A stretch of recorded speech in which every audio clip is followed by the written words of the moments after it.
my name right. I can hear you. You can hear me? She hopes so. We'll start in just a Ask me moment. questions, because I don't know what to Want say. any of those doors closed for sound? Yeah, I think we should. Pam, shall I close the doors? Well, I was hoping to have air come in case we also had any late people. All right, we'll leave them open for a while. Okay, I just thought for the sound. Yeah. Oh, it's nice Well, to hear. I think we could begin Okay. about 5 after. And Good morning, everybody. Good morning. I'm Pam Fosdick. I'm the director here at the Montclair Historical Society, and I'd like to welcome you all to today's program. We are hoping to have an excellent program. We've got an excellent panel, and we have Roy, who's the moderator, and our panel of Hortense Tate, Gladys Clegg, Baldwin, and Murray Stearns. This is the History Roundtable is sort of one of our community outreach programs here at the Montclair Historical Society, so we hope that you will continue to come to the programs as we have future ones. And I apologize for the little mess down here, but Floyd flooded us and we had to rip up our carpet, so we're doing the best we can. I hope you all enjoy the program.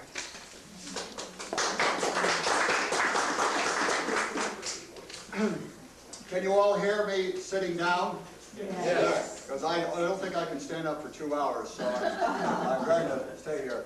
Well, I want to welcome you also. I'm Roy Shephard, the Montclair Township now these days historian, and we've been holding the roundtable now for about 2.5 years. It's an informal group that comes together, made up of people who are interested in Montclair's heritage and who have information to share.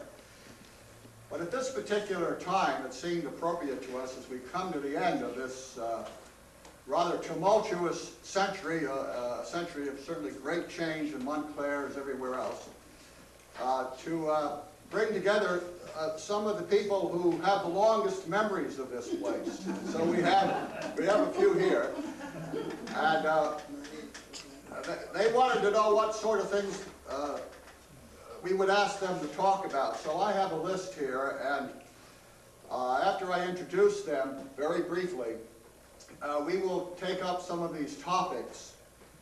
And after I have dialogued with them a little bit, maybe we'll have a brief break. Anybody wants to have a little refreshment, then they may. We'll come back together. They'll also give our video engineer here an opportunity to change his tape if need be. And then after a very brief break, we'll come back together and give you people a chance to make observations or to ask questions of our panel. So that will be our general procedure this morning. I can't hear you. You can't hear me? Well, I will talk to you directly when I'm deaf. Yeah. Well, let me introduce these people now. I'm not going to ask them to say anything at this point, but I'm just going to tell you who they are briefly. And we'll start with Hortense Tate, who I think you're 100 years old now. Is that right? Don't tell it. Don't tell me.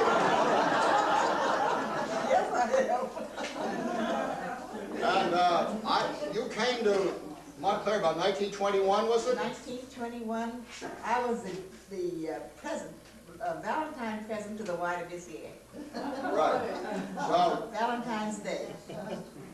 Valentine's Day. And as some of you know, this building, this house, served for a number of years as the headquarters for the YWCA.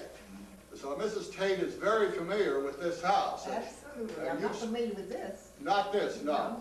And you've spoken in this building. I heard you speak once. I've lived in this building. Well, you lived in this building, Well, right, yes. okay.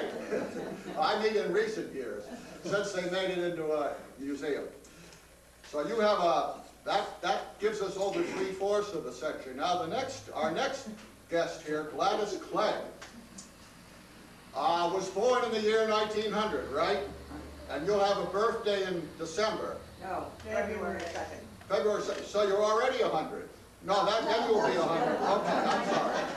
I'm sorry. 99. All right, you're 99. Well, that gives you most of the century. So Three Williams. if I live next year. Right. So, I think Gladys Clegg has lived here as long as anybody I know, and she has a prodigious memory. I mean, it's just astonishing. I had a conversation with you a couple of years ago, and you told me about some of the people you remembered in Montclair, including Edwin Goodell, whom you worked for, and who wrote one of the best histories of the town, which I think of as an ancient history, and you actually helped him with that. I read the book. Yeah, so it's astounding. Now then we have Doc Baldwin, who came here, was it 1926? About 27. 27. August 1927. August 1920. I know something about that. That was the wettest month in Montclair history up until that time anyway. I know that because I happened to have been born shortly afterwards, and I looked back the old newspapers to see what was going on. And so you've been here then almost 3/4 of a century. And Doc Baldwin has been very active in the Historical Society. You're a genealogist. You have connections to some of the old families here in Montclair, right? Yeah, well, there was a Baldwin, I told you about, Baldwin lived on Valley Road. Yes. He was a close friend of George Ennis. George Ennis, right. He used to come up and pay Uncle Henry's cows. Okay. Well, and you're also connected to the Cranes, Oh, aren't you? yes. Yes, so, Descended from Azariah Jr.'s daughter, Rebecca. all right, She married Zechariah Baldwin. all right. So that restores something of our lost heritage to Montclair. And then Murray Stearns told me yesterday that he is not a centenarian. He in fact is a mere infant compared to some of the other people on the panel. But Murray has lived almost his entire life in the same house up on Myrtle Avenue at the corner of Clinton near here. It's a long stone's throw. I think maybe Joe DiMaggio could have thrown the stone that far. I don't think I could. But it's pretty much in this neighborhood. So Murray has again, not only a long memory of Montclair, but as a journalist, he brings a journalist's perceptive awareness of the changing scene, which I think is very helpful to have on a panel of this sort. So these are the people who are going to share with us this morning. I have been given a number of topics that our committee came up with to talk with them about. I thought I would begin, however, with a more general question, just put to all of you, and anyone who wants to jump at it may. But I'm sure that all of you have experienced a good deal of change in the course of the years you've been in Montclair. And I wonder if you were asked the question, how is Montclair different today from the way it was at your earliest memories of it? What is the first thing that would pop into your head that is different now from the way it was when you first were here? Anybody want to try that? All right, Ms. Clegg. I think the stores are all different than they used to be. We had nice stores in the old days. You had nice stores, right? You don't have nice stores anymore? Department stores and Right. a 5 and 10 Right. and nice restaurants. Now they're all little teeny restaurants. I don't know which ones are. We have more restaurants, but they're all small. Yeah. Well, I remember the Woolworths and the Kresge's. They were my favorite stores when I was a child. I used to do comparative shopping between the two of them. But you probably remember the Dorema store. Grocery stores and Yes. the butcher shop and Right. So that's Baldwin's drugstore. Baldwin's drugstore. Yeah, that's before my time. So that's Related to you? A branch of the family, yes. Because I have found out through descendants of founders in New Jersey, I'm a registrar there, that a boatload of Baldwins came over at the same time. Settled originally in Connecticut and then spread. All related, all from the same general area in England. The town is Aston Clinton, but they lived at a little place outside, up on a hill. And so that there are Baldwins, but the one, the Baldwin here in Montclair, was a brother of my Baldwin. Okay. I mean, it's the same general family. I think there was a fire in. But there was a boatload of them that came over. Came over, right. No, they came on the ship Martin. Right. They were all related, some distantly. I mean, sometimes you had to go back 2 generations before they left England to find the common denominator. But they all came, they landed in Connecticut and then began to spread. Right. And, but they were all from the same places, same area in England. Aston Clinton was the parish in those days. Oh. Now it's called St. Leonard's and it's become horse country. I see. I told you she was a genealogist. And I think I mentioned when I saw you the last time that last spring I planted a Baldwin apple tree in my backyard so that I could have an authentic Montclair apple tree. Because this is where they came from. Also Applejack. Well, I haven't, don't talk about that because I don't want to get arrested when I get into the New Jersey Lightning production. Well, Mrs. Tate, you were about to say something about how things are different. Well, they're so different for me because I lived in this very bit, not this part, but the building for 12 and a half years. Yeah. And when I came, my folks let me come because I had finished college early and I had a whole half term. I finished a half a term early. And they told me that I could live in the building and that my meals would be given to me, sent to me, and that I could live in. And the thing that I remember about Montclair when I first came were those streets that went up the hill. I lived there around in this very building. They went up the hill, up to the center, and it seemed as though it was like that. It was like a ladder going up. And I just fell in love with Montclair. And if people ask me, where would you want to live? I said, I want to live in no place but Montclair.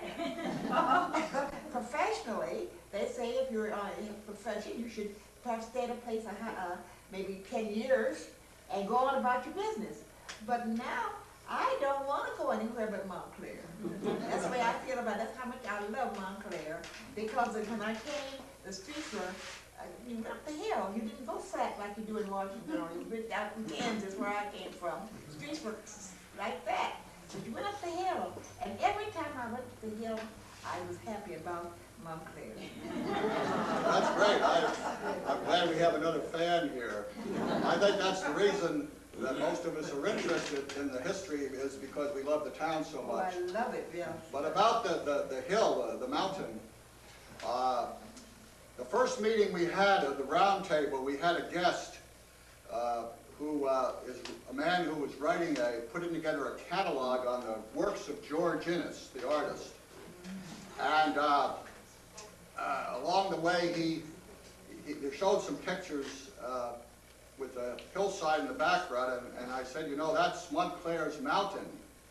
And he looked puzzled and he said, what mountain? He'd been here for several days, he hadn't seen any mountain. This man came from the west, from Colorado. But for us to live here, that's a mountain. So, Actually, it's an old lava flow. oh, lava flow, okay. Now, Murray, what's different about Montclair since you first were here? Well, mentioning the stores, the ones I remember most are the Whalens and Liggett's Oh, yeah. and Bruning's Yeah. in the theater, the Claridge Theater building. There were soda fountains galore around here. Yes. And now I think there's Whitrock's about what's left. What, it's not called Whitrock's anymore, but we had those. And what's different about Montclair? Actually, physically, it looks very much the same as it did. But the populace is different. I shouldn't say this. One of the big differences is it used to be a Republican. Now it's Democrat.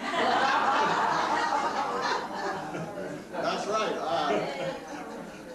You brought up a good point. I got a telephone call yesterday from a reporter in the Montclair Times who wanted to know about the history of Republicans in Montclair, and I said, I'm not the person to tell you that, although I did tell her, you know, this town was once overwhelmingly Republican, but I said the person to tell you was Murray Stearns.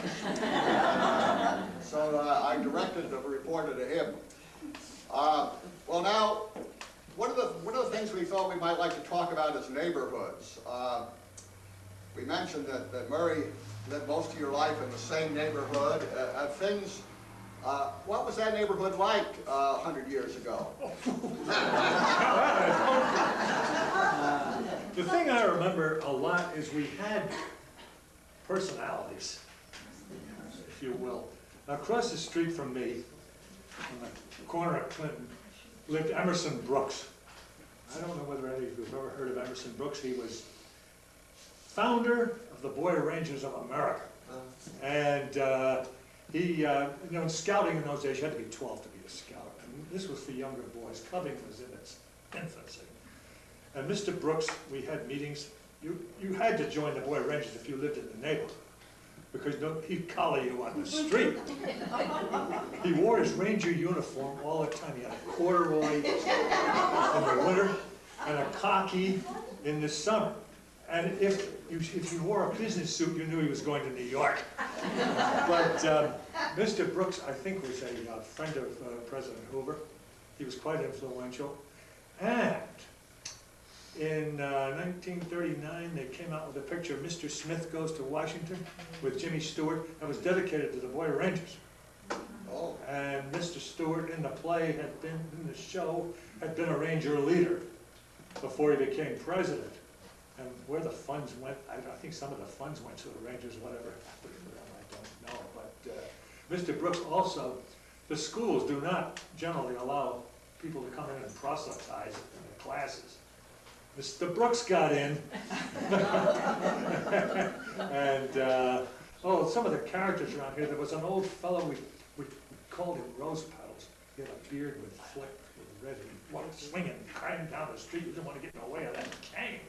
And it was just another character I can talk about maybe a little later was in school. Our gym teacher was Harry Burdick, and no boy can ever forget Harry Burdick. And he was really, really something. And you had Clarence Woodman at the high school, and I remember I went to prep school for several years, and I came back after being at Hillside. I was going to the high school, and my two friends told me the gym teacher at the high school is Mr. Woodman, and he's 5 times as tough as Mr. Burdick. I said, oh. But that's what I remember about the neighborhood. It looked very much the same. But Looks very much the yes, same. it did. Well now, Miss Clegg, you lived in the same home a large share of your life. Same house. Same house till 1953. Right. I sold it. Right. Well now, could you tell us where that was and what that street was like in those days? It's on Forest Street, Yes. near Claremont Avenue. Yeah. And my father built the house in 1888. No improvements. So I heard. I came along about 10 years later, I guess, or more. Then we got a few things in the house. I see. But we had no improvements. Well, A long time. Right. And But you have electric light?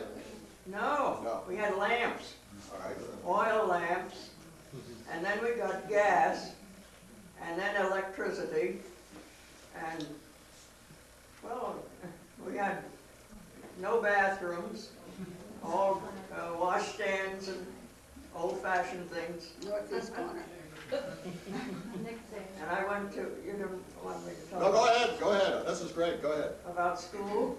Well, I was going to get into that next, so go ahead. Tell us about school. No. Where you went to school. I went to, I didn't go to school till I was 6 years old. They didn't take them younger like they do now. No.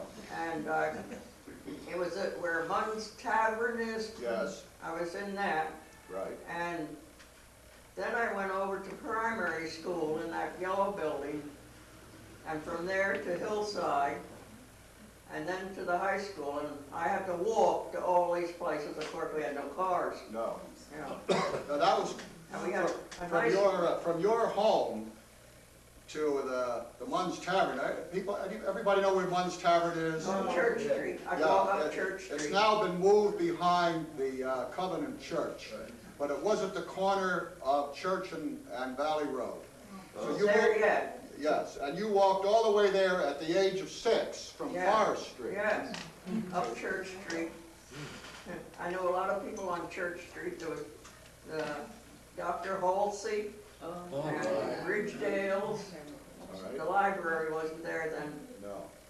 but later it was, and I loved to sit on those steps that they took down when I was Yeah. a young one. Yes. And then there was the Cranes had the hardware store on the corner of Bloomfield and South Fork, and then they had a house across from the church. And then there was an architect, Van Antwerp. Antwerp, Yeah. yes. Van Antwerp. Dudley And Van my Antwerp. brother worked for him for a while. I see. And then came the Baptist church.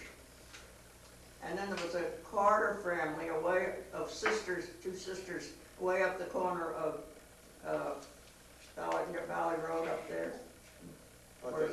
where the apartment is now. Oh, all right, yeah. Well, now, Ms. Baldwin, you also went to school when you first came to Montclair. Where did you, Well, I was in the first class that went all the way through George Innes. George Innes was brand new. that was a junior high I school? was at junior high school. Yes. And I ended there as a 7th grader. And where did you live? Christopher Street, still do. You still do? All right, so that's a neighborhood you've Yeah. experienced almost the whole time here then? Yeah. Has that changed very much? or- Oh, heavens, yes. Yeah. The houses, there are a couple new houses, but it was fairly well built up. The people, it's just that the older people have died off or moved out and younger ones have come in. Yeah. It's always been a family of young mothers and fathers with a batch of kids. The man next to me, of course, like so many of the streets in Montclair, this was a Jersey City enclave. Most of the people who lived there were ex-Jersey Cityites. All right. People next door to us was a Dr. Stedman. I come across that name, yes. He had retired, but he had a practice for his friends in the neighborhood. On the other side of us was another couple and her mother. They also were from Jersey City. And then they moved up to an apartment on the Hudson River when they started building them. Across the street was Judge Tiffany, where they had the murder. A murder? Yes. It was a mistaken identity. Judge Tiffany's father-in-law, Mr. Ely, was a retired farmer, wasn't even from around here, didn't know anybody around here. But his hair never turned. And he had been used to taking care of his ill wife and got into the habit of sleeping in a chair, upright. And then when we wake up, he'd play solitaire. And he would sit in the porch window nights. Somebody, whom a judge apparently, he was a criminal court judge, had sent up, came in, saw this dark-haired man there, pulled a gun out and shot him through the window. The Tiffany's never slept in the house again. No, I'm not surprised. They moved up to, was it the Montclair Inn up on the hill before it became the Rockcliffe? Oh, yes. Hotel. The hotel, Yeah, yeah. Was that 1940 was that murder? Because it was never solved. No, it was Never saw. never saw. Never solved. I thought it I would knew be, I knew the Dugans, they lived on, the Dugans, the bakery, they lived on Christopher. could be. I knew them very well. They live on Christopher Street. They made the best coffee cake that we ever had in this area, yeah. Well, there was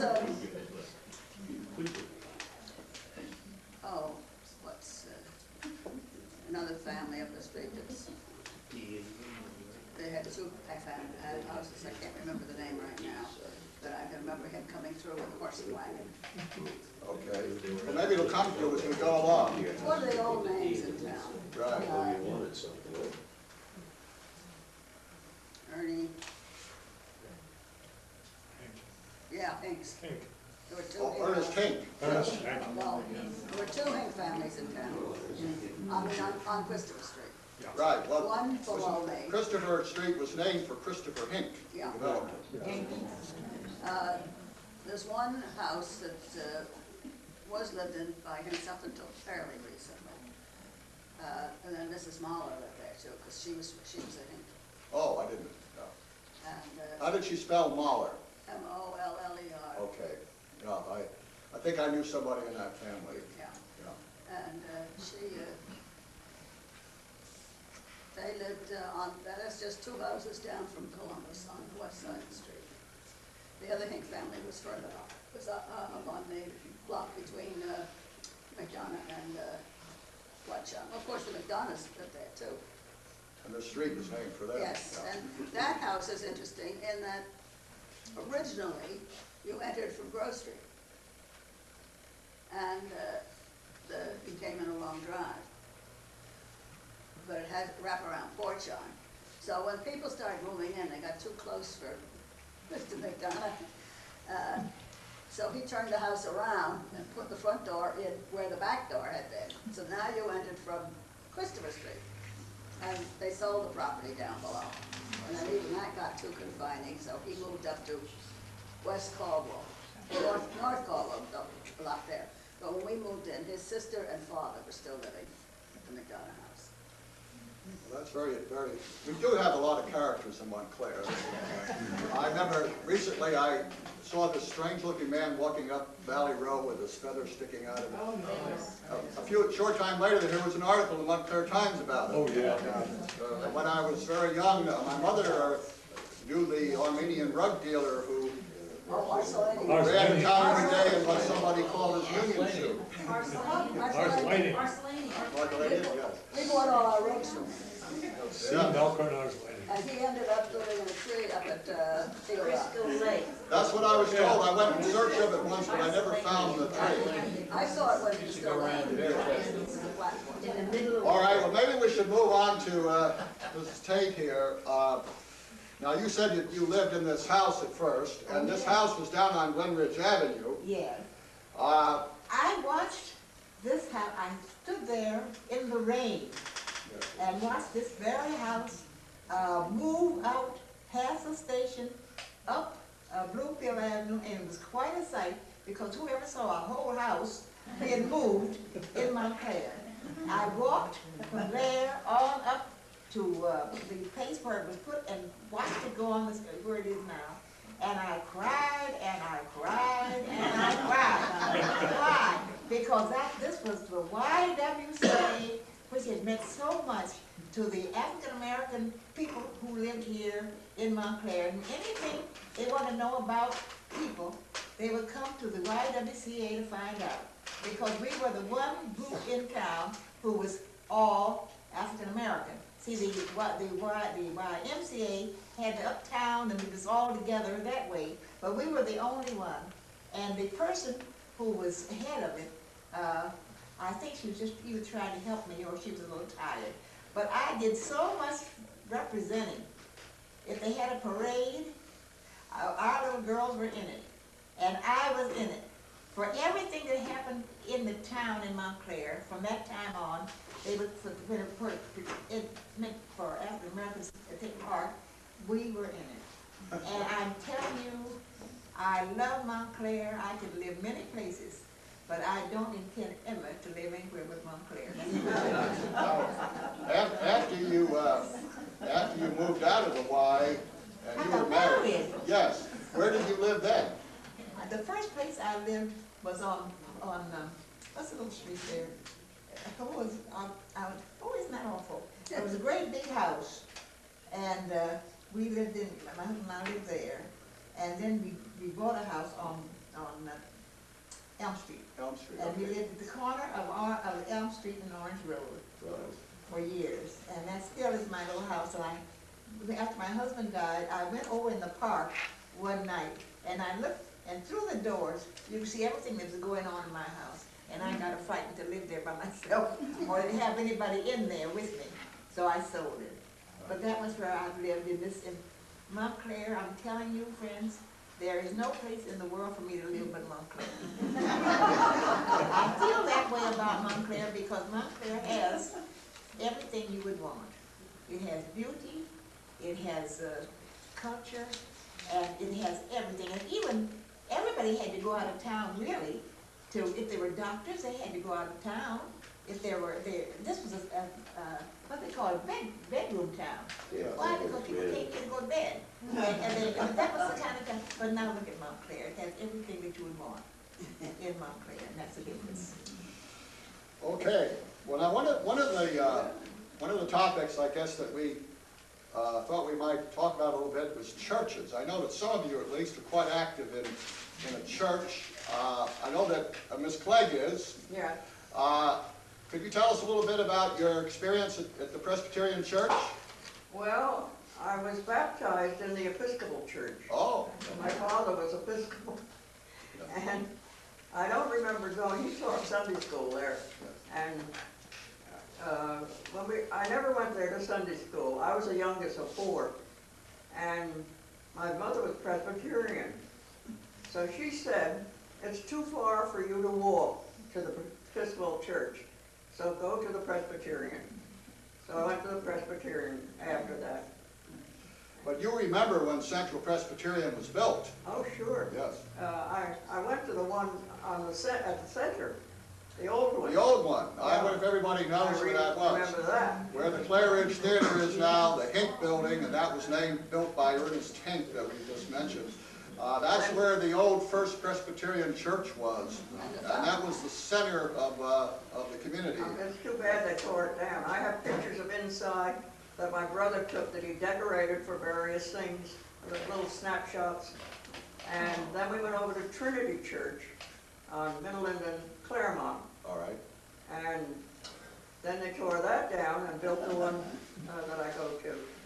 I think it was 1922. Oh, yes, that was about the And time. actually, speaking about the Crane House, I was working in the Montclair Savings Bank at that time, and it was pouring rain when this house was going up Bloomfield Avenue.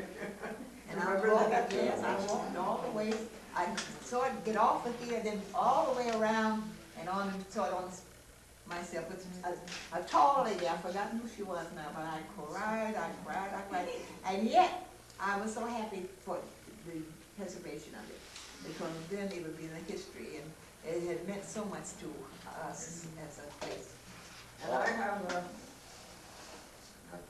Go ahead. a book that Mr. McSpadden wrote about our church. Have you read it? Yes, I have. Very interesting, and I know all those people in it. You do. Yeah. Well, now, what about the rest of you? Was there others of you My have? house, the bottom part of my house is built with the fieldstone that came from the church on Church Street. Oh, the old Presbyterian Yeah. Church. Yes, Trinity was originally on belonged to the- Church Street, I belong to Central where the Press. Unitarian Church is now. Yes, and the bottom part of your house is from stone. Yeah, and by the front door, there's a block like this, put by the front door, and it has a ridge around it, and you can see where some inscription had been chiseled off. But you can see where it had had something on it, and they positioned it right by the front door. You can still see the rim Right. around it. We never waste anything in Montclair. That builder was Adolph Zettersten. He built a good many of the houses on Christopher Street. And, but, no, I belong to Central Presbyterian too. When I got there, I had been going to the Presbyterian Church on Grove Street, and, because that was closest. And then in school, we had a Girl Scout troop in Georgia. But then it disbanded. I guess there weren't enough people. So 2 of the gals said, well, we've got a troop down at Central Press, come on down there. So I went down there and I've been there ever since. Oh, good. What about you, Miss Tate? Well, I used to have to go to every church, in the African-American churches, because my girls came from those various churches, and I would go every Sunday to some church, and so that I was well known with the children because I had to know them. But I think of so many things that have happened that are so different. I want to bring out this too. I can remember a great big sign that we had on our door at the YWCA, this very building, for colored girls and women only. And oh, I was very proud of that. Very proud. And now I bow my head in shame. And that's the way Montclair has changed, and that's the way all of us have changed. We bow our heads in shame or anything like that. And I can remember so well how happy and proud I was in working, with them and doing all these things and doing everything in town and being called upon to do everything because I was young and active and wanted to do things. But now I say, oh dear, wasn't that terrible? But the reason of it was, we were the one organization that was colored in town. We didn't have a person ahead of them or something like that. And so everything, and then the person who was the section director was a little old, and I think she was either trying to train me to help me or she thought I needed the exercise because I did so much of the representing of Montclair, of people who came and to talking about people in general. We were talking a little bit before we started this morning about the theaters. Would you like to say a word about that? Yes. I used to go to the theater in New York because I refused to be segregated. And I had not truthfully seen many good moving pictures before I came out here as a woman, a young woman, because I have always refused to be segregated. I've been on trains and things, trains, but passages where I've stood out in the cold rather than be. And in Montclair, I would not go to, and right today, I think I've been in the Wellmont about 5 or 6 times only, because I still remember when they used to put you on one side, and I refused to do it. And I would go into New York and go to the movies, and then come back home. And because I felt that we had to prove that we don't take that. We are people, and that was the kind of thing that we tried to do. We are people who love our neighbors, we know how to act, we know what to do, and I tried to prove it. Well,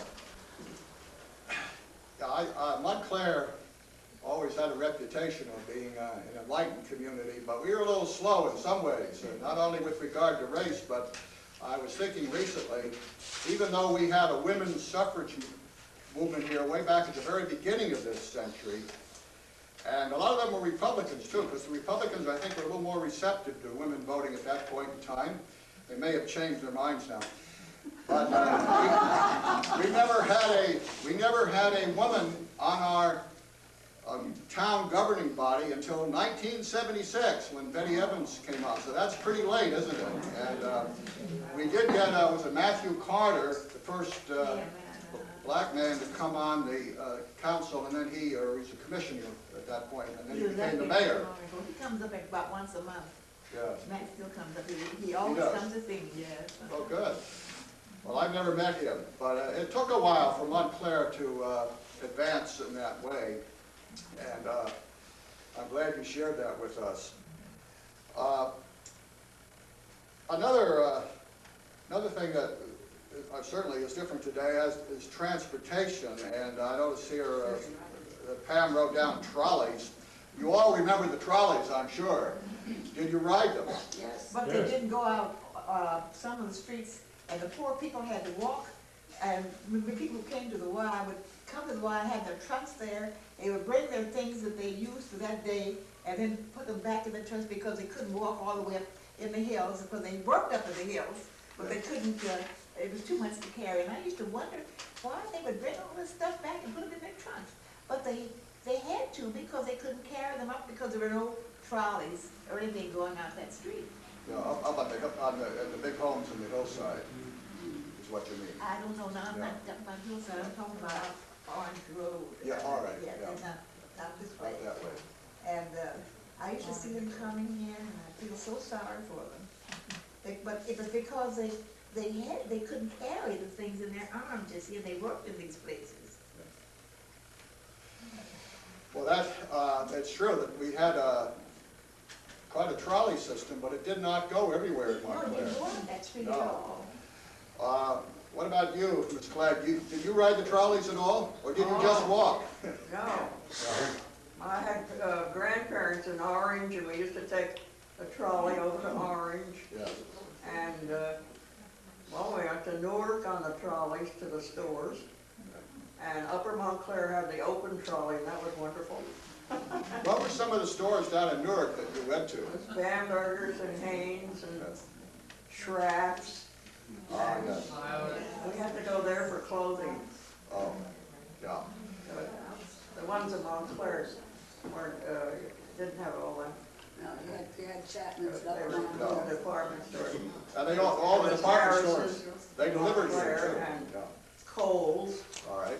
and Billy Hughes had a men's store. I remember going up there buying socks for my brothers, all looked up there before that. So, but there were mostly food stores, or butcher stores and so forth. So, Carroll and Cashman. right. The Carrolls lived next door to me on Forest Street.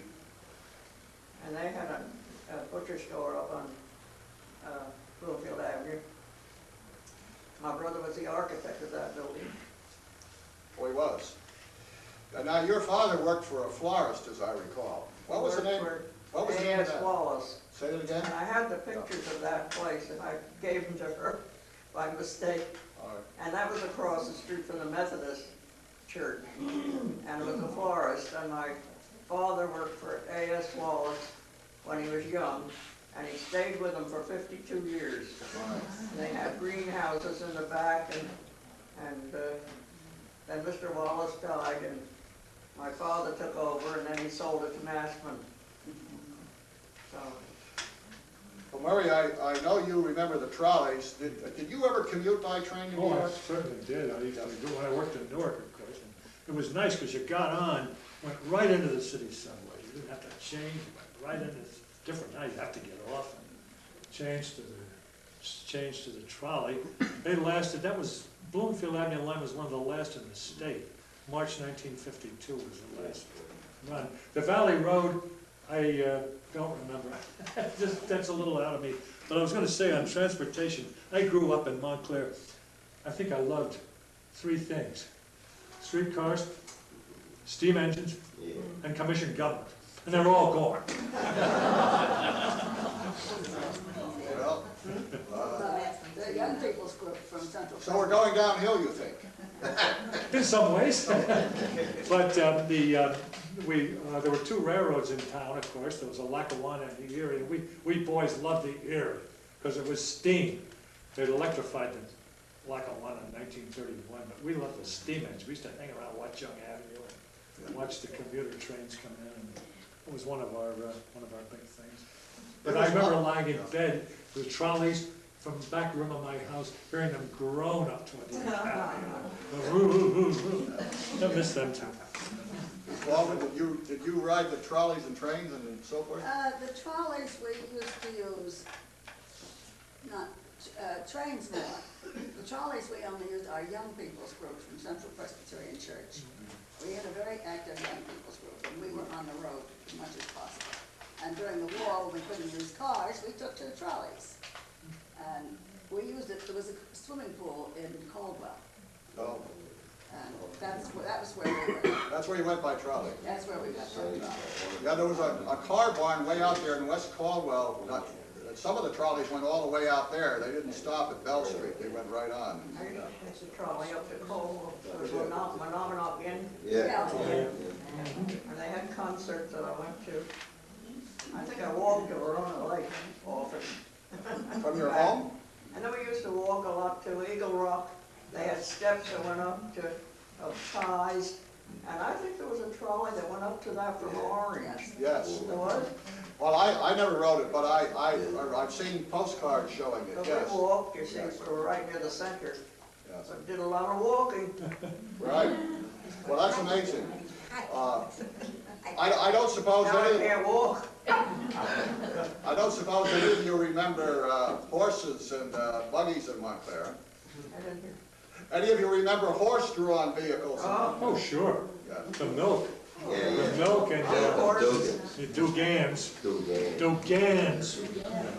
And me and Lee Flint, butter and eggs, and Borden's. And O'Dowd's had a stable right next to Board of Ed. And We used to have shop in that building across the way there. You could smell those horses. Oh, my God. It was a real, yeah. The last ones were Becker's in Roseland. I think they went till 1951, 52. That late. Mr. Becker decreed on his death that the horses be used until they couldn't be used. And they had rubber shoes, so you couldn't hear them at night. And the guy would get out, deliver milk, and walk up the street with his can, and the horse would come up. And it was very good. Can't do that with a truck. No. I had an uncle who was a milkman, and I have a picture of him with his wagon and horse. Not in Montclair, this was in Philadelphia, I think, but he had a horse that was so well trained that he would get out in a street with his milk carrier, and the horse would walk around the block and meet him at the other end. It's trained to do that.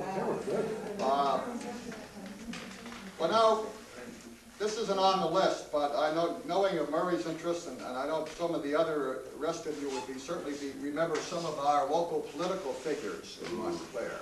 Who are some of the figures in local government, or maybe national political figures who came through town that you recall? People in the government? Yes. I don't know. I know all the mayors. You know all the mayors. Which ones can you think of? Spears. Spears, yeah. What about you, Murray? Well, one of the big ones was James J. McMahon, Oh, yes. who was a local Democratic leader. He was on the commission for a couple of terms. In 1940, everybody ganged up and kicked him out. But Mr. McMahon was treasurer and later publisher of the Hudson Dispatch newspaper, which I worked for a while. Mr. McMahon was behind it. He'd pay you at Christmas time, Merry Christmas, you know, shove a check at you. Mr. McMahon, some of the big ones, oh gosh, it was Mayor Spears, of course, and well, there's just a whole bunch of them. Faulkner, Baird Faulkner. He made a lot of changes. He in 1934 headed up a group, get a city manager in town. And the attempt failed. They didn't do it. And he went on to become a commissioner. And he hired a guy by the name of Stuart Weaver, who was kind of a city manager under him. They took the gas lights out of the streets for one thing, and put the electrics in. And did a lot of things. I think they nationalized took the contract away from Egan, the trash, and nationalized it. And Mr. Faulkner was very, very progressive and served as mayor for a short time, but he was, I think, public works, something like that. He was very proud. He was from Jersey City. Jersey City? He grew up behind where my father lived. Oh, he did? And his sister married Paul Pierce, the dancing teacher. Yeah, the dancing school. Yeah. Oh, yeah. Yeah, the dancing school. I didn't realize that Christopher Street was a Jersey City enclave. Yes, it was. Yeah. What about you ladies? Do you remember, I guess we haven't asked you, Tate, do you remember any of the political leaders in town? I was trying to think, I am not a political person. I've been more interested in people than politics. But I'm just trying to think. I remember one or two, and now when I read the names, I don't know anybody. It's a funny thing, you read, and well, who are they, and what did they do? But we have so many new people in town, believe it or not. And we have people, and it used to be known as a bedroom town. It's still bedroom for many people, because still many people go to Newark or to go to New York, and they come here just for the sleeping. And those names I don't know, and I read. That's one thing my eyes haven't drawn, and I read. And I know so few people now who are doing things. Have you noticed that change? Well, maybe we don't have quite as colorful people as we used to. But there is change, yes, in the population, yes. A big one was, big political leader was Russell C. Gates. Oh. He was the son of Frederick T. Gates, who was the Mazen area advisor to John D. Rockefeller. The Gates house, you know, was up as your Hillside Avenue comes up. Up there. But Gates was chairman of the Republican Party for many years, and he was county clerk. and he had a whiz of a way, the county clerk, whether you know it or not, draws each year for the ballot position. In the ballot, and he had the unerring way of drawing the Republicans out first. Later came a Democrat who was known as the man with a golden arm. And he could do it, and the Democrats are usually on top. I grew up thinking the Republicans, that was their natural place on top of it. It changed, believe me, this county changed. That was it. But Russell Gates was quite a big leader. Well, now, Jimmy McMahon, who you mentioned, came in with some other Democrats during the Great Depression, and I'm sure all of you remember the Depression in Montclair. I wonder if you have any experiences of that, the Great Depression in the 30s that you recall, or what it was like here. Because I know Montclair suffered as every other place did during that era of time. You have any memories of that period? We did a lot of walking. Did a lot of walking. Hiking, as we called it in those days. We hiked here and we hiked there. And it was we hiked places rather than to take the trolleys or, take the buses or anything. We didn't have the money. And at that time I was very active with children here in Montclair. And then I went to teaching after that, but I was in Montclair with the kids. And well, we wouldn't think anything about walking to hiking to Newark or hiking to Orange, to Beach. And we thought nothing about it because nobody had any money and we just walked, that's all. And we loved it. And the thing that I have always been, because I came from out west and it was so different from out here, I had just appreciation for the town itself, for the way the streets go up. And you see, you live in a place and it's just a part of you, you don't think anything about it. And even the doctors and lawyers had to go someplace else to do things rather than depend upon Montclair. And then when Montclair came into its own, and the people I know now, I read them, well, who the heck are they? How long have they been here? If they've been here maybe 10 years, 12 years, you just don't know them as well as you do the people who've been here for years. That's certainly true. We do have a lot of turnover. Anyone else have any memories of that Depression era? I was too young. Pardon? I was too young. Oh, I was too young. Well, I got what I needed. May not have been the most expensive at the time, but I didn't feel anyone. I heard the family talking about it. But my father was lucky in that he didn't lose any of the stock because he worked for a multi-millionaire who loaned him the money to keep the stock, what stuff that was on margin. And he loaned him the money, so Dad didn't lose anything. It's just there wasn't much income coming in. Roy, I don't think Montclair was hit as hard as some places were. I don't think any of the banks failed here, as far as I can remember. Life kind of, you read about the Depression now and you think, my gosh, riots and breadlines. Actually, life went on very normally. There was suffering, no question about it. But I don't really remember an awful lot about it. Right. Things were cheaper then, of course. But no, I don't really recall. Everybody, kids I knew, their fathers all along, so somebody all had jobs. I don't know how they did. The only thing I remember is some of the fellows in school telling me that they would flunk English purposely because so they wouldn't graduate. Because they didn't have the money to go on to college. If they came back as a postgraduate, they were barred from athletics. So they would flunk. And then they were still seniors, and then they could be on the team. Oh, all right. And hopefully that maybe a college that was good enough, a college might pick them up. Right, yes. That's, Yes, well, I had some dim memories of that era, but I don't recall these hardships particularly, but I do know from reading about the period of Montclair that we did have a lot of unemployed. The old Crump Label Works, which later on became the motor vehicle inspection station, that was turned into a place for the unemployed to gather. The mayor, I recall, asked for people in the town to give work to the unemployed, to give them yard work and things like that to do. The public library, the people who worked for the library donated time, I guess, so that other people who were unemployed could come and do work around the library, this kind of thing, so that there were a lot of people affected, a lot of people on relief in Montclair, and people of all walks of life lost jobs. And yet I think Murray's probably right that this town was not hit as severely as many other places. We were a rather affluent town to begin with, and so it tended to be the poorer people in the town who suffered most greatly.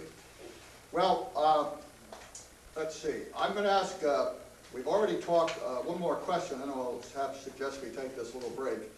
But some of you have already talked about some interesting people that you knew who were here in Montclair at an earlier time. But I wonder if there are any others that you would like to... I didn't hear you.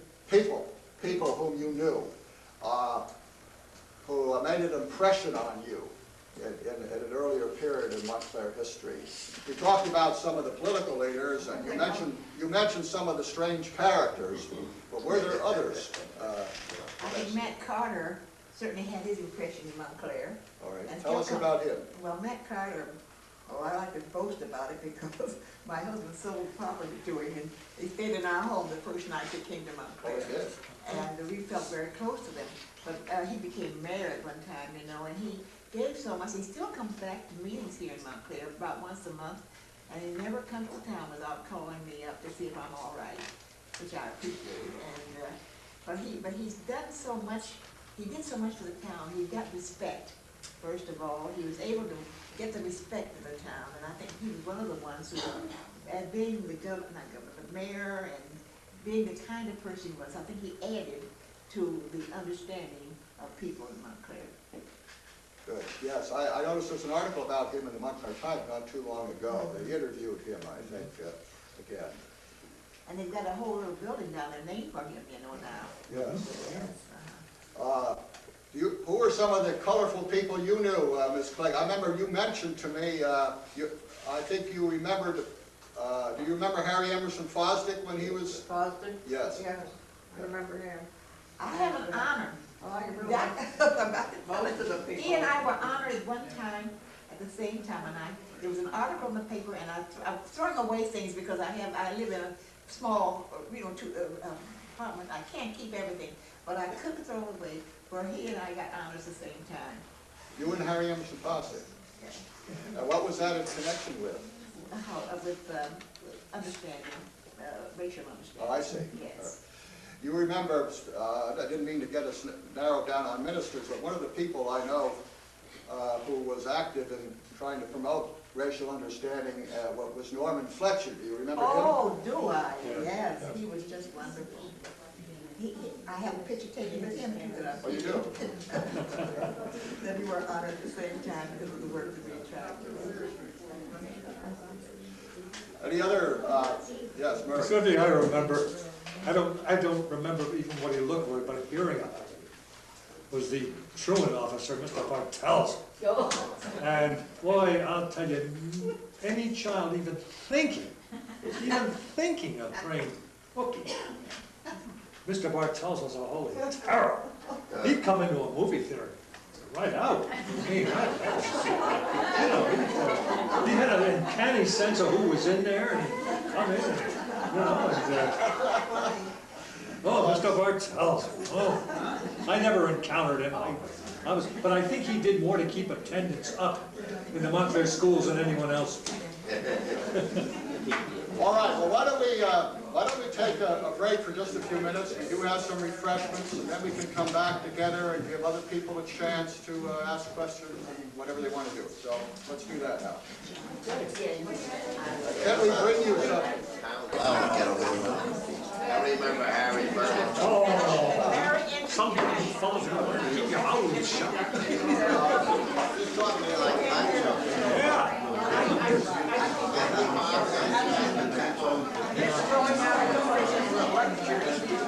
This great time was the 20s when they had interscholastic basketball.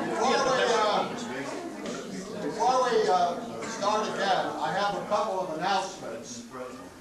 First of all, the Cedar Grove Historical Society is going to have a program next Tuesday, right, on the 28th, at the Cedar Grove Library about the railroads that went through that area, up through Cedar Grove and the Caldwell and so forth. I know we have some railroad buffs, at least one here.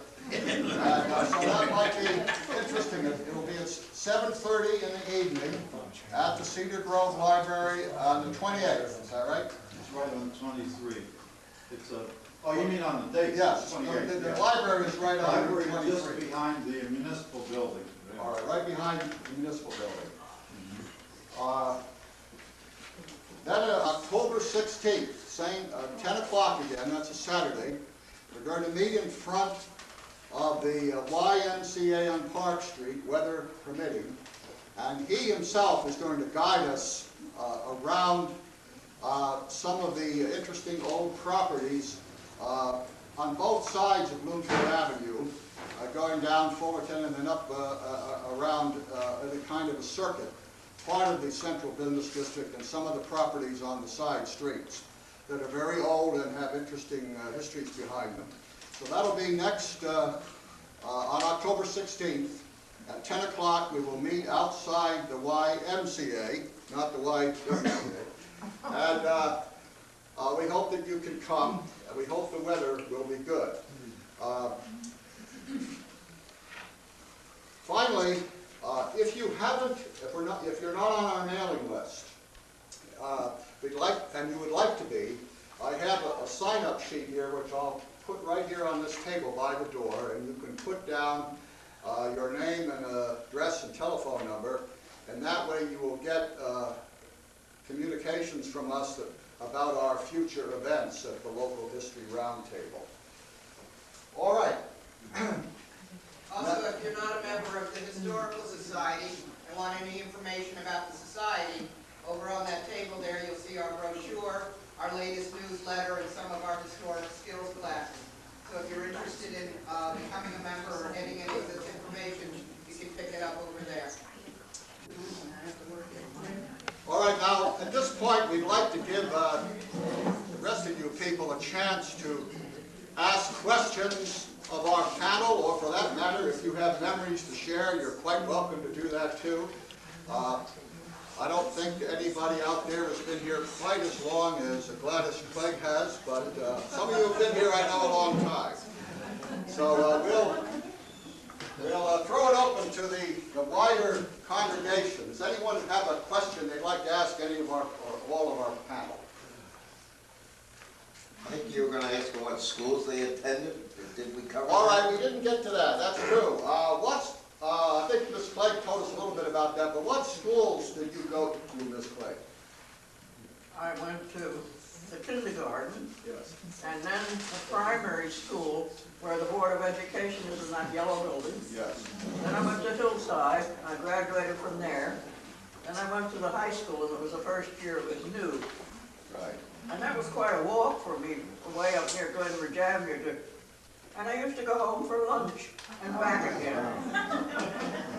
Yeah, I often, And after school, I used to take piano lessons, and I went away over to Irving Street and walked. right. So I was quite a pianist when I grew up to 18. I went out and gave concerts Oh, you did? with a class.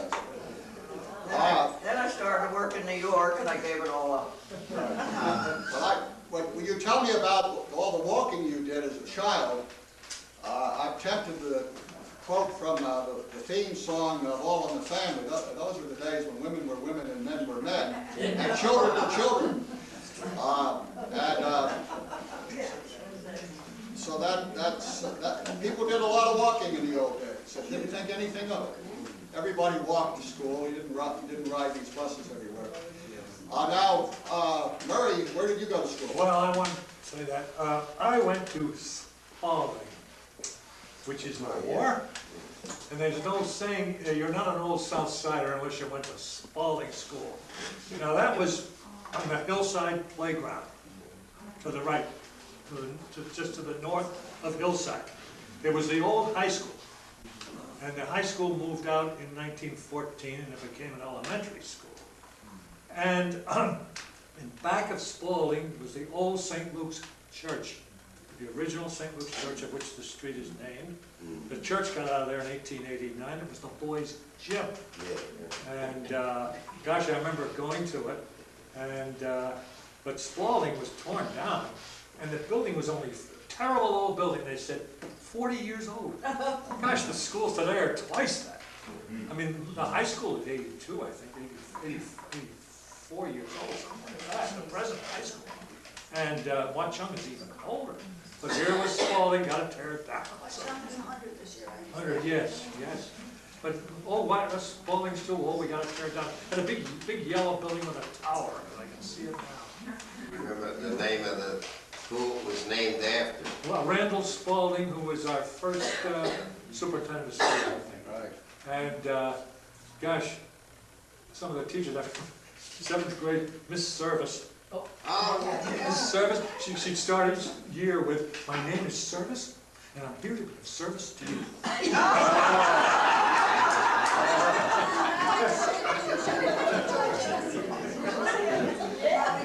No, I don't think so.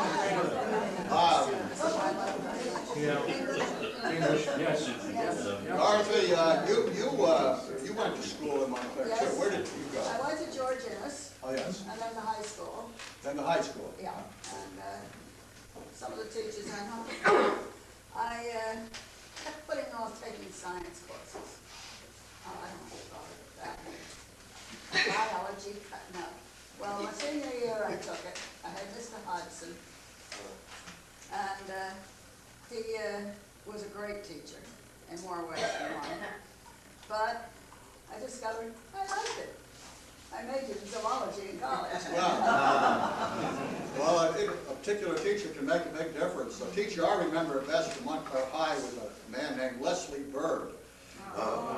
He was, when I was there, he was in charge of the Mountaineer, the newspaper, and I worked on that with him.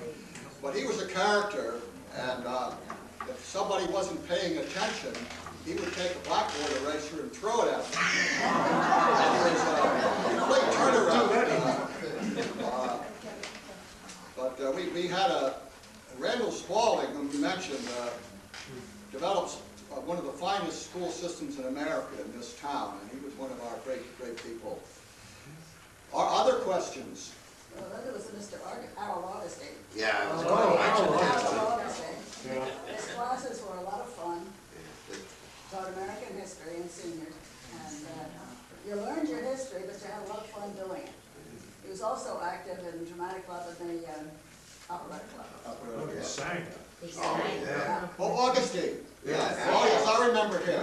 Yeah, he had a big voice. Yeah. A small man with a big voice. Yes. Right, yes. Well, another one I remember coming to the high school, Yes. 1940, I was there, was the arrival of Clary Anderson. Oh. And he got up and he said, well, we can't expect to win all our games. And he didn't. He won about 98%. And he and Butch Fortunato were two of the greatest ever had.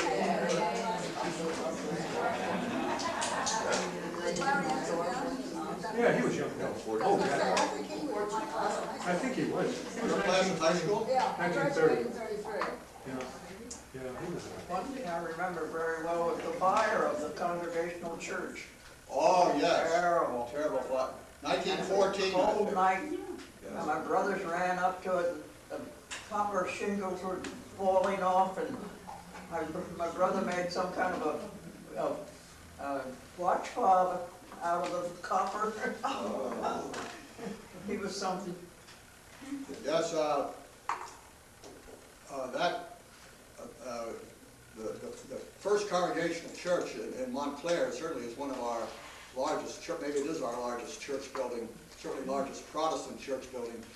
But a lot of people aren't aware of the fact that there was a very large church there before that, which burned, our First Congregation, which burned down in 1914. But by 1916, the present building was put up. It was a congregation with a lot of resources. And, My sister graduated from Spalding, and they had their exercises at the Congregational Church, and it's one of the pictures I gave you. oh, yes. Yeah. The graduation were held in the church. Yeah. All right, are there other questions?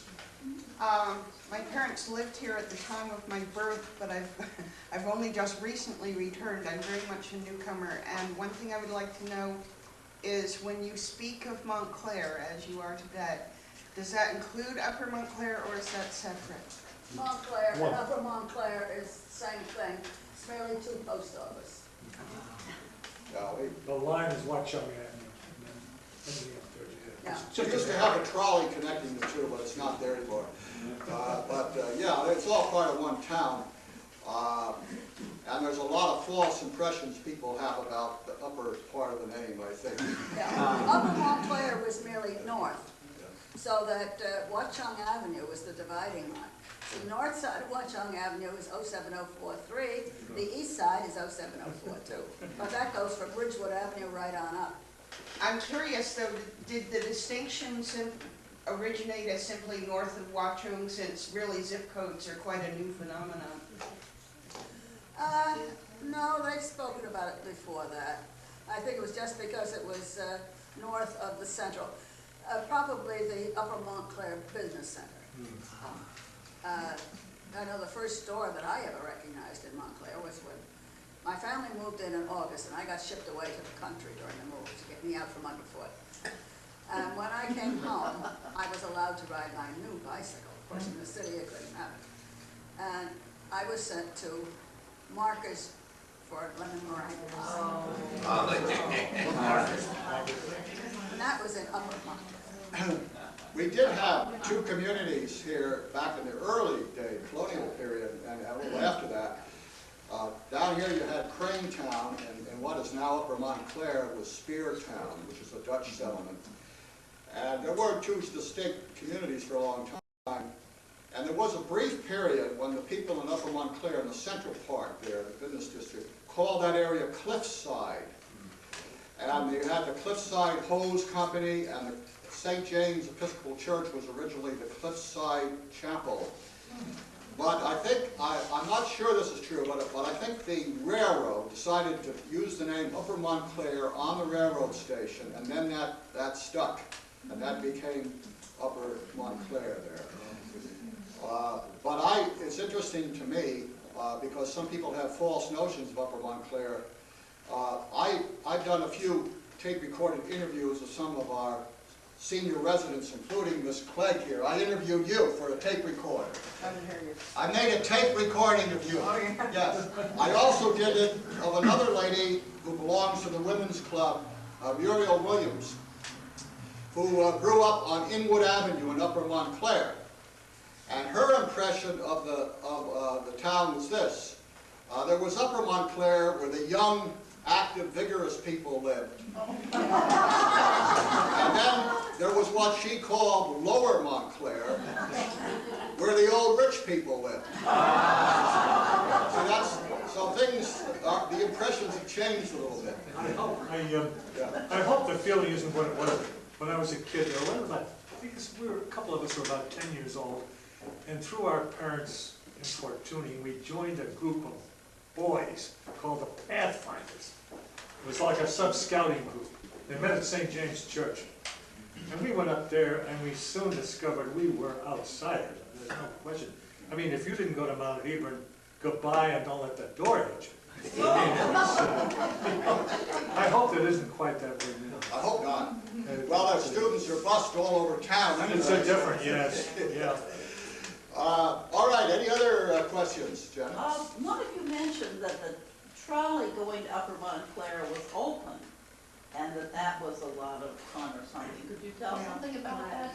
The trolley cars at one time were open. They didn't have, they weren't closed in. Yes, in the summertime. I went to Upper Montclair on them. And they went all the way up to the college, didn't they? Yeah. A little I think it was a four-wheel Tunival kind of. I don't know. Clean out of it then. But I think the trolley, which ran from about 1899 to about through 1927, I think the last run on Valley Road was 1928 on that. That was an important link between the two sections of town, because most people, they didn't have automobiles, or at least the early part of that period, most people did not have their own horse and carriage, so they had to do a lot of walking, and the streetcar, the trolley, provided a linkage between the Bloomfield Avenue downtown and the Upper Montclair Center area. That was very important, I think, in tying the two parts of the community together. Oh, you pay a nickel? Yeah, paid a nickel, right? Yeah. I think it ran out of Elm Street too, went down. That's right. And out of Elm over to East Orange. I don't know where it went East Orange. Not the Brick Church, I don't. Well, that one that went to Cole too was an open trolley. Yeah. I don't know. I know the 64 bus later on went to Brick Church. Went to Brick Church. I don't think the Yeah. trolley. Don't think the trolley. I don't think so. 76 was another. That was another one. So that was here. Let's see, are there other questions? Yes. When were the movie theaters built? Oh, that's cool. Because I can remember way back in the late 20s, I used to walk up to the Clary, so it must have been there. Well, I know a little about that, but Miss Clegg was here when it happened, and so let's let the panel respond. When did the movie theaters get built? You remember when the movie theaters started? Oh, there was one at the corner of Valley Road and Bloomfield Avenue. Right, that was the I went first to one. that. Yes, And then they moved the Hicks, in the Hicks building, they moved down there. yes. You're referring to the old Montclair Theater at the corner of Valley and Bloomfield Avenue. And then you had the Claridge where the Hick building is, and the Wellmont and the Bellevue all came in around the same time. I think it was about 1923. But the Montclair Theater, which was torn down, there's a parking lot there now, that was built in 1913. And it came about in part because of agitation by the minister of the Unitarian Church, Edgar Swan Weirs, who believed that people in Montclair ought to have a theater here and not have to go down to Newark or to New York. And so he began showing films in his church, and he finally talked the Board of Commissioners, I guess it was at that point, no, it wasn't. It was an earlier council in 1913. He talked them into licensing a theater, so the Montclair Theater was then built. And Mr. Wellenbrink, I think his name was, Pioneers. That's that. where the Wellmont got his name. Well, oh, right, yeah. Yeah. Wellenbrink. Wellenbrink, yeah. Yes. No, I was going to say, it was a legitimate stage. Yeah. Oh, it In was. the Montclair Theater, Montclair yes. Theater. Oh, They had vaudeville shows, and Broadway later shows. on they had plays there. Yes. In the 50s, late 40s, they had a bunch of really big guys come out from Broadway. That's right. But it never went over too big. It didn't have a waterfall next to it. Amateur night was held there, right? Oh. Amateur night. I think there was, There was that's an right. amateur night. Yeah, Somebody said that. probably during the Depression period, they went into that kind of thing. Yes, Bill? When was the Lutheran Church established in Montclair? Anybody know when the Lutheran Church, The Lutheran Church, It was on Glenridge Avenue. right, That little place is still there. the building is still there. The building's still Saint, there. Saint who? St. Olaf's, was it, or something like Something, yeah, something like that. that? It became the first Lutheran church, Yeah, but I remember that's it was right. down There's a there. little There were a frame lot of church building still there on Glenridge Avenue. Yeah. That was the original Lutheran church. There were a lot of Swedish people in Montclair. Yes. Yes, I'm glad you brought that out. We had quite a significant number of Swedish people who came here before the turn of this century. And many of them were involved in the building trades, built a lot of our homes and public buildings. And that was the church, one of the churches that they founded. They also founded what we used to call the Swedish Congregational Church on Valley Road, which is now the Evangelical Covenant Church. Yes, and then there used to be a church in Orange too. the No, I don't. Swedenborgian church. She's the oldest Yeah. member of the Swedish church on Park Street. Oh, And she was 100 just recently. oh, I see. She lives on Appleton Place. We should have had her here today. What's her I name? never see her, but I call her once in a while. All right. What's her name again? What is her name? Amundsen. Amundsen, Amundson. There was another one on Trinity Place, that was Swedish, and it was with Salvation Army, yes. Wonderful. All right, That was a Swedish church, I don't know what denomination. okay, yeah. But I remember most of the stores around the center, you know, Madison's, and I knew the family of Madison's. You did? They lived near me. All right. Yeah, Madison's is a very old, they had a printing business, I believe. A bookstore and a print shop. Yeah. There. A lot of our oldest pamphlets and photographs and so forth were printed by Madison's. Other questions? Yes. During which decade did you notice the township undergo the most visible change? During what decade or what period of time do you feel the township changed the most? When did the big changes come? I think lately.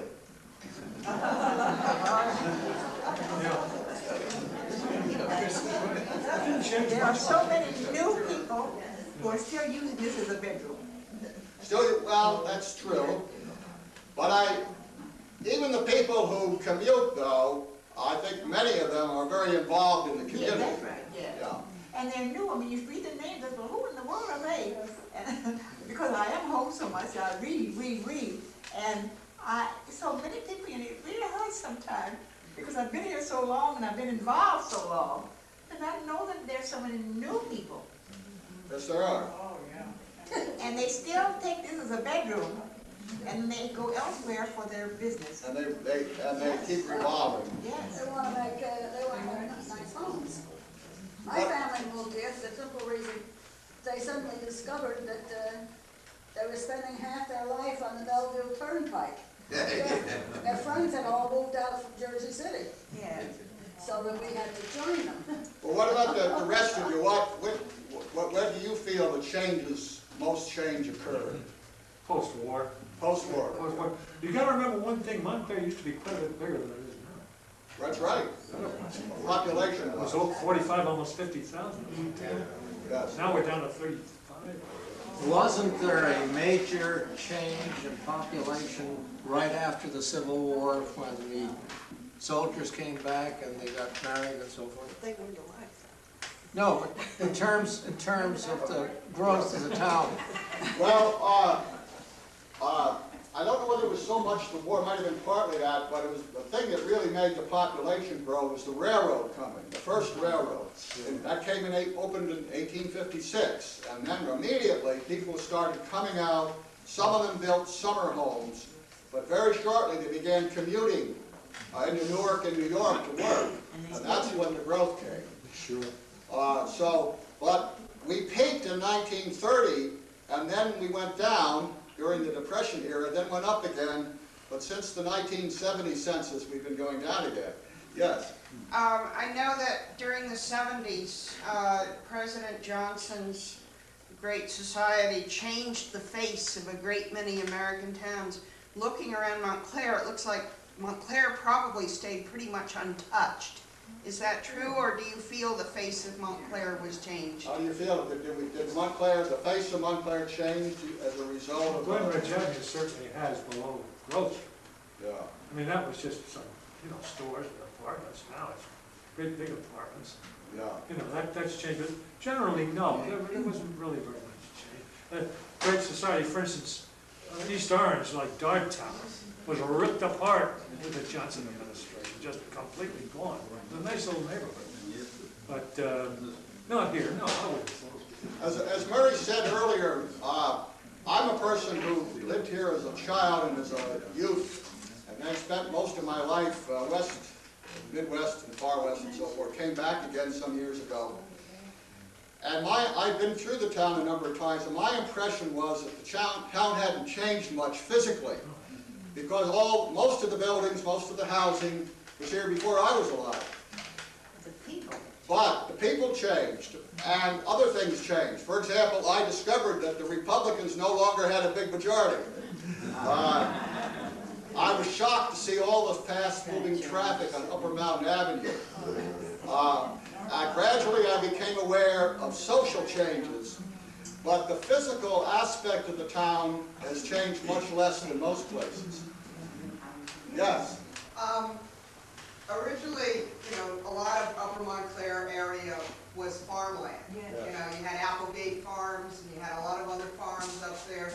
And when did the growth change from, you know, more to the community that it is now, from the agriculture? I even remember Murray saying one time, even where he lived, the person behind him had like chickens. It sure did. And so how has that, you know, how's that changed from, and when did that change? No, Upper Montclair has changed pretty much. Well, most of those houses in the 1920s, if you look at them. I think it was quite a bit of farms up till World War I. And 1920s, there's a lot of older ones too, but mostly, you'll see the houses up there, they date from the 20s. You can look at them. There were a lot, there was a canal went through. Huh? In 1945, when I was in high school, I went horseback riding on the canal, and it was all country, it was all open farmland. And they were putting Route 3 through at that time. And the northeast section was started, I think, before the war. I think they started Club Road, running. And that was, and then built up much later, Heller Way. That's all. It was the old Glen Ridge, was a country club there.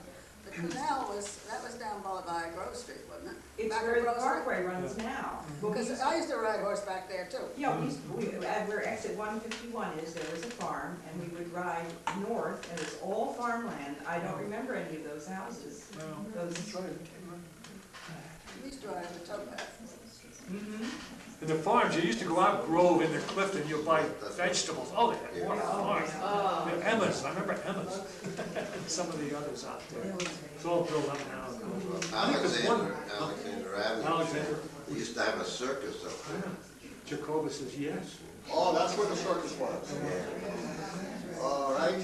Yeah, so Upper Montclair then, well, there were a few homes back there, of course, going way back into colonial times. It was, as Murray said, the 1920s was an era, I think, when most of the housing there developed. Montclair population grew almost by half in the decade of the 20s. So that was a period of rapid growth, and most of it was up there because this part of town was already filled up. All right, any other questions? You want to tell them about South Park Street and where the old post office building, Aiello, and Wedgwood Cafeteria, and the post office has changed. All right, why don't you tell us? No. No, the post office was in the building on South Park Street where The Aiello. where the Aiello building, where the Wedgwood Cafeteria, but it was upstairs, I think. The whole building. I think you can see part of the old name. The And that post office driveway that name. went down, still there. I think the mail truck's back down in there to load up. That was a big change of the cafeteria when it went. Well, that's, Yes, that was when they lost the Wedgwood. That was wonderful. And the Old Road Coffee House oh, yeah. with the Rose Rose Sisters. Sisters. Yes. Oh, sure.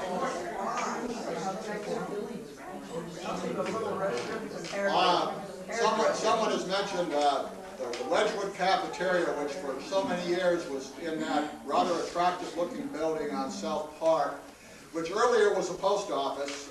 It's recently been the facade has been changed to some degree, and they removed the U.S. Post Office lettering up there, unfortunately. And then Becky's mentioned the Old Road Coffee House, which I discovered. That was wonderful. Wasn't that wonderful? I Yes. reminded on the crescent. Yes. I remember going there. Yes. I have a question about the Crescent. In trying to track down members of my family, I found in the city directory that a great aunt had lived in the Crescent. And when I went there, I saw a large apartment house at the address where the house would have been, and it's unlikely to me that she and her husband would have lived in an apartment house. I also was very surprised to see a street named the Crescent that is straight. And I wondered, have there been some major changes in that area? I have read that street originally was crescent shaped. But it was changed, I don't know exactly when, but it was changed perhaps early in this century. But it's been straight as far back. Maybe you remember when the crescent, do you remember when the crescent was curved? Well, there was a brook there, Yeah. and that's the reason it was curved. The brook went over Church Street and I see. under Church Street. And I remember the brook there. All right. Yes, there was at one time there was a He cemetery. told about it in the Montclair book that I bought. It About does. the Crescent. Right. See, Trinity Place, I guess, wasn't over on Church Street. Wasn't there at It that wasn't time. broken Yeah. through. Murray, We were talking about stores, I wanted to mention one, when talking about personality. Every kid had a bicycle. And you went to Descent. Mr. Descent. Oh my gosh. do you know we have one of the Descents here? Yes, I today? do. I certainly do. Yes, I was just talking, they lived in a house on Park Street behind the high school that has these concrete lions in the front of it. No, that's Midland Avenue. I'm sorry, Midland Avenue. Midland Avenue, Chestnut. And when I was a very young child, I thought that was the most glamorous house in Montclair, because I admired those lions so much. Yeah. So Mr. Descent, you'd bring your bike in, the kids would bring the bike in, say, you jump curves, don't you? And he had an old friend, a Mr. Angel, who was always sitting in there with him. Photographer. Yes, Mr. Angel was always in there. And Leslie Gamble. Yep. You come in with your bike and through the store was displays, and you go in the back. That's where his shop is. There's still a bicycle shop there, isn't there? Yeah, Diamond. That was the other one. it's Art Cornell's son runs That's that. what I thought. That's what he told me. Oh, My mother still owns it. You still own it, right? Building, I think by tenant. So that's one of the, we're talking about old businesses, even though it isn't in the same family anymore, that's one of the old businesses that's still left in Montclair. But, Bogert and Hanson's are Yeah. over. They've been there ever since I can remember. Yeah. Most of it. Louis Oh, Harris. the clothing. You can't buy clothes anymore. Except the Olympics, you know. Bragg. Rags. Girl Scouts and Boy Scout uniforms. And your fancy leotards. We're champions. Reliable outfitters.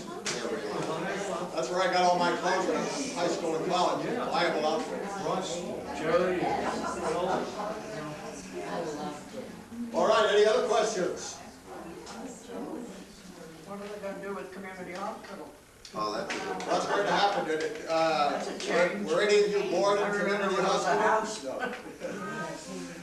No. I don't know what's going to happen in community hospital. Oh, they have good meals there at community I hospital.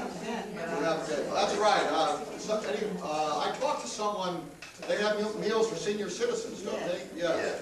I talked to someone not long ago who goes to those. Well, it's no longer a community. No, Now we're all eating up at Montclair Hospital. You're now eating Mountainside. I mean, Mountainside. mountainside, I see. I remember Mountainside when it was just a house. Oh, you do? You could hear them coming in the hall. Such a change in that. Yeah, the hospital certainly has changed in recent years. The building is completely different.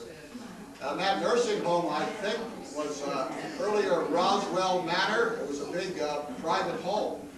It had been owned by George Innes Jr. at one time. And then, but then it was given to as a nursing home. Yes, Murray? I want to bring up one thing I meant to, because I think it, sports and things like that. Sleigh riding, coasting on Union Street. Oh, now there.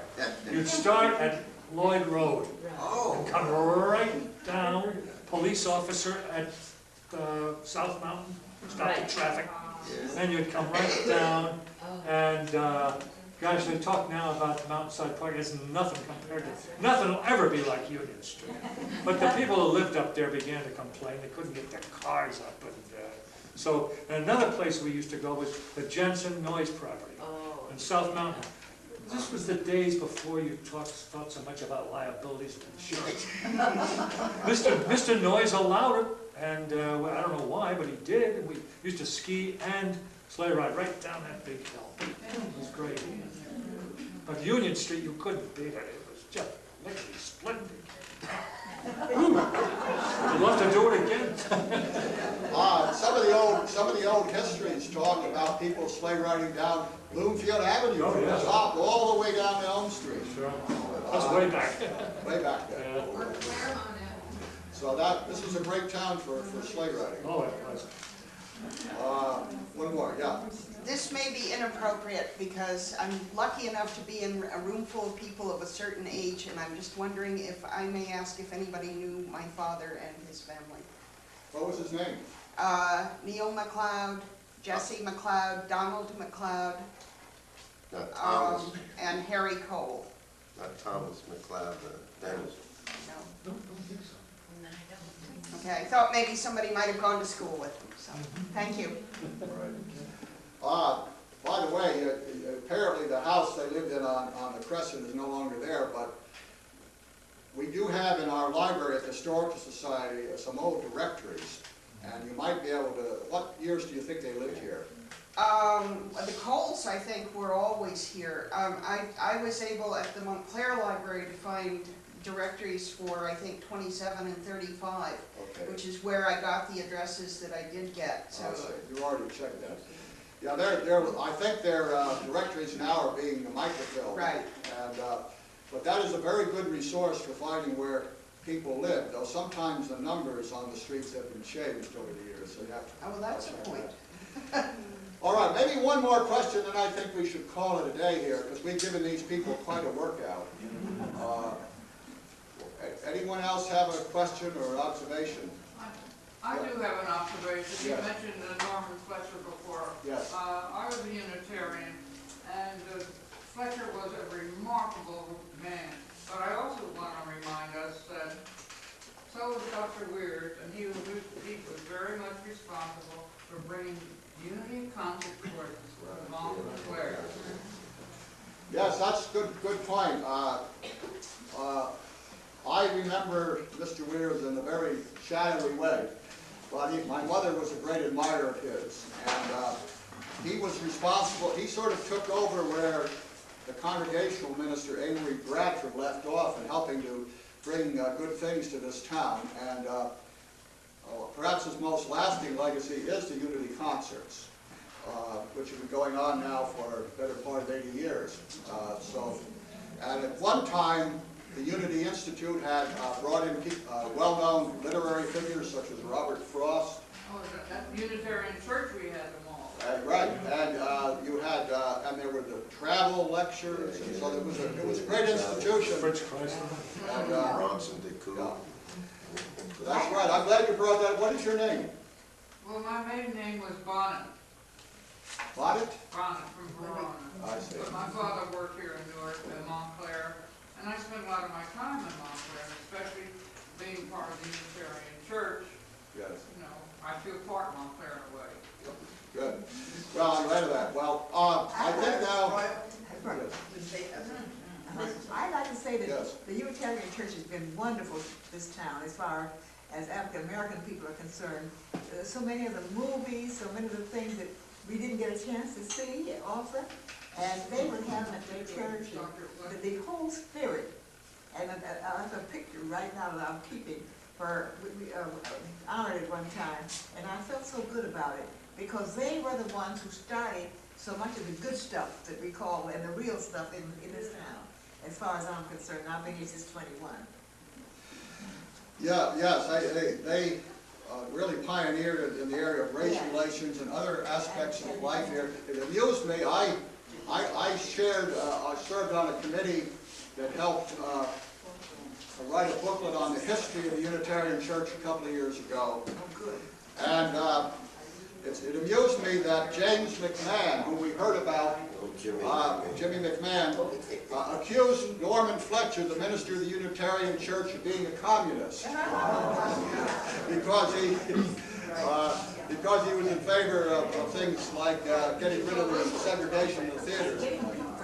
I remember one time going out with my husband to get something, and he sent me in the store to get it, and there was Norman Fletcher walking around for something, and when I found myself, I was right behind him walking right along, And my husband said, where in the world has she gone? Because I had almost forgotten that I'd gone out for something of my own. Being so grateful that he had this group of people who understand what life was. I have that picture of him right now going, and there's been so much in the terms of understanding of that particular church and the things that we went to up there that we perhaps wouldn't have had a chance to see. No, it was a pioneering institution, and Edgar Wears, and interestingly enough, Edgar Wears, as far as I know, was a Republican, and his wife was on the county Republican committee.